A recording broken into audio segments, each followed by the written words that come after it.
when making a puppet, I find it more interesting if the material you're using, it represents whatever you're trying to express, as well as the shape. So the shape and the inside are opportunities for expression. For the more therapeutic one, I recommend taking whatever surface you're going to make your puppet out of and just scribble the crap out of it. Just scribble the whole thing to sort of just activate the paper. Because sometimes when the paper's too clean, it's just hard to open up. So this sort of activates the page, so it's already like it has some of your energy in it. You're like, oh, I'm doing stuff. And also it's a little like, working out some stress. And also this is helpful because the next step is to write words on top of it. Because I don't know about you, but writing the stuff from inside my head, like journaling, it feels really vulnerable and exposing. So that's why when I make word art about negative stuff, I generally disguise it in some way. Sometimes I'll write things upside down or write things backwards or paint over it, but you sort of disguise it because I feel like the point of this art project is not for other people to read all the stuff you wrote. The point is just to take your emotion and infuse it in this paper. It's like a Horcrux in Harry Potter, but not evil. Because art is like a battery. It's like charged with energy that you put into it. So it's not important if someone reads it, because also I don't want them to read it. So I'm like, oh, don't read it. Because it's about getting it out at all. That's the important part. So for this, I use India ink.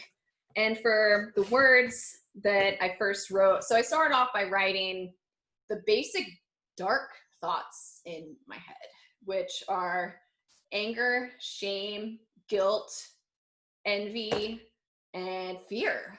So those are sort of the big baddies. So I started off by writing those out.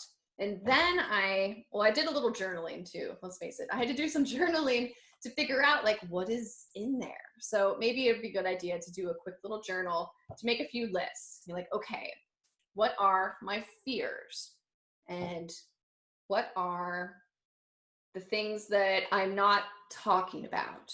Because I find the stuff that collects in the subconscious, like the darker stuff, it's often the stuff that we're just not talking about. It's what doesn't see the light of day. It's the stuff that sort of eats away at you. And I think that sometimes it's secrets, sometimes it's trauma, sometimes it's, I don't know, just stuff that you don't feel comfortable revealing. Maybe it's things that you judge about yourself. Whatever you sort of like push back down, like that's what feeds your shadow self. So you can make a few lists. So your fears, what are you afraid of? Like not just like, oh, spiders, but like for real scared of. Then what is your inner critic telling you? So I feel like inner critic is a label that a lot of people are familiar with, about giving like personifying that part of the self that really throws that negative energy at yourself, like the self-imposed judgment. So give a little voice to your inner critic. Like, what are they using as weapons against you? So that's good content for it too. And lastly, what is your matter telling you? And I feel like, I guess I just made a book about my matter, so I can really recognize its voice now. Thankfully, it doesn't say nearly as much as it used to. Now it just says, unworthy, unworthy, unworthy. That's pretty much the only word that it will like really like get under my skin, thankfully. But I am gonna share some more things just for examples, because my job is to be vulnerable, to then show you how to be vulnerable. So for me, let's see, fears. What am I afraid of? Well, when I was a kid, I was afraid of, it's funny because I made a list of the things I was afraid of as a kid, and they all relate to what I do now. So I was scared of moving. I was terrified that my family would have to move and we'd have to start over because I was very shy. And I've had to move, literally, I just finished moving my second time this pandemic. I've moved so much because it turns out it's a side effect of the artist life. I also was scared of the dark. So of course I've made all this art about the dark. and about shadows. I'm still scared of fish, but as a kid, I was really scared of fish. And of course, now my spirit animal is a parrotfish, which look them up. They're pretty cool and fun. And I was scared of clowns and Santa. And actually, I used to be a scenic painter on Christmas windows and actually did get to work in Santa Land. So it's kind of funny that the things that you're scared of as a kid in some way, if you're on the artist hero's journey, like a lot of people, you face those fears. So what am I afraid of now? Well, the fish give me the heebie-jeebies, but I'm trying to work on it. So I didn't want to make a puppet about fish. But I am super scared of deep water. I'm scared of engulfment. I'm scared of enslavement. I'm scared of like losing my mental capacity as someone who prides themselves on their like quick wits. Of course, I'm scared of nuclear holocaust, and I'm scared of floaty people. Like anytime there's a movie or something where people are floating, it gives me the heebie-jeebies. Okay, so those are my fears, and some of those are like woven in here. And then my matter tells me, yeah, what does my matter tell me? My matter, it's angry. It is angry that my book tour was canceled this spring. It's still angry that I lost my business model and that I didn't get to do the cool residencies with kids I was supposed to do. So my matter's still angry about that. My matter, it's envious of people who make different life choices than me sometimes. So it's definitely envious of people who have more like financial stability, for example, or have biological children, as someone who makes book babies. So people who represent things that we don't have, that we're dealing with. Yeah, matter loves to, use that to like dig at me. My matter, I feel very ashamed of my nail biting. So I'm always trying, so sometimes if they get really bad, it's hard if I'm like teaching or something, because then I don't want to show them. I also have shame about family knit relationships. I know we're getting real personal here. And I have shame about recent verbal abuse I had in a housing situation, because when someone is bullying you, it's kind of, I hate to say, I mean, they make you feel like you somehow deserve it, and you don't. And then I felt ashamed that I let myself get treated this way and was in this situation. And of course, logically, I know that it wasn't my fault, but these are just weapons that my negative side will just latch onto. So if I can at least pay attention to what weapons are being thrown at me by journaling about it and giving voice to these things, then I can say like, hey, no, I didn't deserve to be treated like that. And no, I didn't make that happen to me. And so I can sort of logic Vulcan, like deal with being like, oh no, that's not true. So the next time when my negative thought says that, then I'm like, actually, no, then I won't accept it. It doesn't resonate as real. And then of course, the third thing I said to journal about, we had your fears, your matter, and your inner critic. So what does my inner critic tell me? Well, it's been very chatty over the years. It's definitely a little quieter now.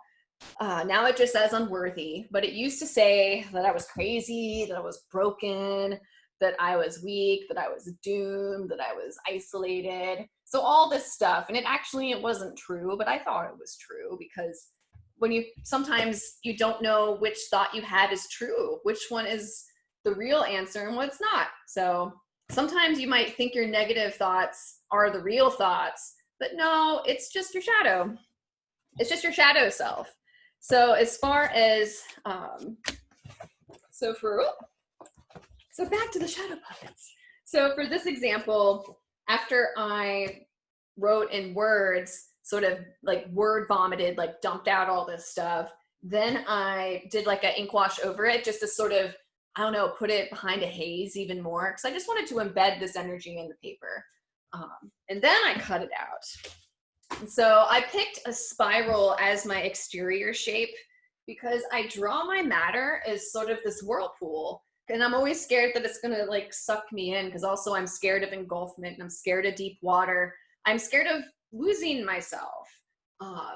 So I picked a spiral. Let's see, let's move this way. Wait, it's the best way. Oh, sorry. Oh, okay. But yeah, actually, so I'm gonna put this behind my head. Maybe it's on this side. Actually, I think if you have a proper, I know, I set up for live streaming, and set up for live streaming and for shadow play is a little daunting. So please forgive, this is not as perfect as it could possibly. This is 1.0. I was thinking it could be cool to interact your shadow on the wall with your shadow representation. So maybe I'm like, or I eat it, ow. Or maybe it is, I feel like this is where having an partner is helpful, because it could come down from elsewhere to interact with you. And of course, then motion. But for this, I just took coat hanger wire. And as you can see, I spray painted the backside. So I just used some more scraps of paper and hot glued that, and then boom, you're gonna pop it. So yeah, so this one I chose the shape of sort of a whirlpool. So it could be like representational like that, or it could just be a regular shape, like non-objective shape. So for example, with the little baby puppets, which I'll talk more about next, I picked this little Pac-Man sort of shape because this is how I often draw my inner critic. I draw them like a little Pac-Man ghost because they're sort of like, you're terrible, what are you doing? What's that supposed to be? So they're just like small and nuisance, and sometimes there's a whole flock of them. So, oh yeah. And I think having holes cut within your shape is much more engaging than just like a super solid shape. So you might need like an X-Acto knife. But I think something like this is really fun to play with scale, because it's like in that scene in Lord of the Rings. Well, actually, it's a lot of stories where Sam is trying to intimidate an orc, and so he makes his shadow really big, and he's like, but then he reveals himself, and he's like a tiny little hobbit. So with something like my little critic here, who in my head, he's like this big. He's like, you're never gonna make it. But in actuality, he's actually this big. So this is a fun exercise just to even think about how the shape of something and scale can change how you interact with it. Then another one I made was more of like a wave, like water. But also it's sort of, I don't know, it reminds me of my matter, which will sort of like come in like a cloud sometimes. So it's just sort of a swoopy shape, because that's just what I thought, that's what I thought of. So almost like a little cloud or like water, like, so it actually doesn't look too threatening. But yeah, that doesn't look good. I keep wanting to eat them. It's like the Jim Henson fan in me. Because Jim Henson, he always said, if you don't know what to do with your characters, or how to end your story, then you can always have them, one character eat the other, or they just explode. So it's my go-to. Yeah, because when it comes to acting them out, like interacting with your puppets. Oh wait, before I talk, I'll talk about that. Then I'll make one. I feel like that it's sort of is like a therapy experiment for how you want to interact with your puppet when you're done. So it could be more of an antagonistic relationship where you like defeat it and then it leaves. Or maybe it's more befriending it. I feel like a lot of times we need to befriend whatever the pain is, to listen to it and, acknowledge it, but then sort of like embrace it and let it go. So maybe you're like, bye, ghost. Or maybe you're really getting, maybe you're like tickling, like, oh, we're friends, or, or maybe it sits, maybe it sits in the palm of your hand. That you can play with your shadow and you interplane. Or maybe you are just talking and listening to it, like, so hey, like, what do you want? Like, you've been keep bugging me, like, you got nothing, whatever. Yeah, so suddenly it turns to a kid puppet show. And yeah, for this one, just a quick little intel. What I did was use white Conte crayon and draw on here, and then cut out and put on a stick, and that's super easy. I find that you can, like this sort of activity you can do with kids. The only obstacle with like elementary age though is that a lot of times scissor skills are not the best. So cutting out stuff could be, you know, challenging. So if you did this with little kids, then you might need to have a little help with that. But at least it's a good opportunity for having a conversation to talk about feelings and these things that sometimes are hard to label. I just realized earlier I forgot to mention when playing with shadows that you can use your body to play with the shadows. You know, playing with things like fabric and masks and, you know, costumes and all that sort of thing. So anyway, like for me, this activity is more about making puppets that represent your negative inner thoughts, and then you interact with it to heal. So for that, like this setup is a little better. But if it's about like telling more of a story, you know, like a theatrical setting, then yeah, you would have more of a screen and it would be flipped. So maybe you would see the silhouette of the person and the silhouette of the shadow puppet to explore that dynamic, and you don't see them, you know, like you see me here. But unfortunately, I don't have a setup for that, because also I just moved and I don't have internet. I'm at a friend's house using her laptop, and yeah, this is kind of it's some real life going on. I was trying to think about how to do this with 7th graders and on Zoom, and how to, you know, what kind of project to assign for them, how they would tell the story. And it's on Zoom. I mean, it could be like if you changed it so their camera was more like, you know, here. So it's like, oh, I got, you know, more this sort of format. Or you could have them hang a sheet. I guess it depends on how involved, like what materials they have at home. Right. I find that the shadow puppet screen, it's kind of hard because for the shadows to be clear, it has to be right up against the surface. So if it's sort of ramshacked together and it's not super solid, then it'd be easy to knock over, and I could see it having a lot of frustration. Okay. It'd be like my friend Miranda, she uses like a projector and she lays things out on the projector. So they could be it could be like creating puppets that they move around and their camera is more like down and it's more like a copy stand. Because also they could just be really little ones. They could be like smaller than this one. That could be and they could also, up in your thinking, maybe it's like way up here, like, oh, I'm inside of my shot. Oh, well, that's actually really cool.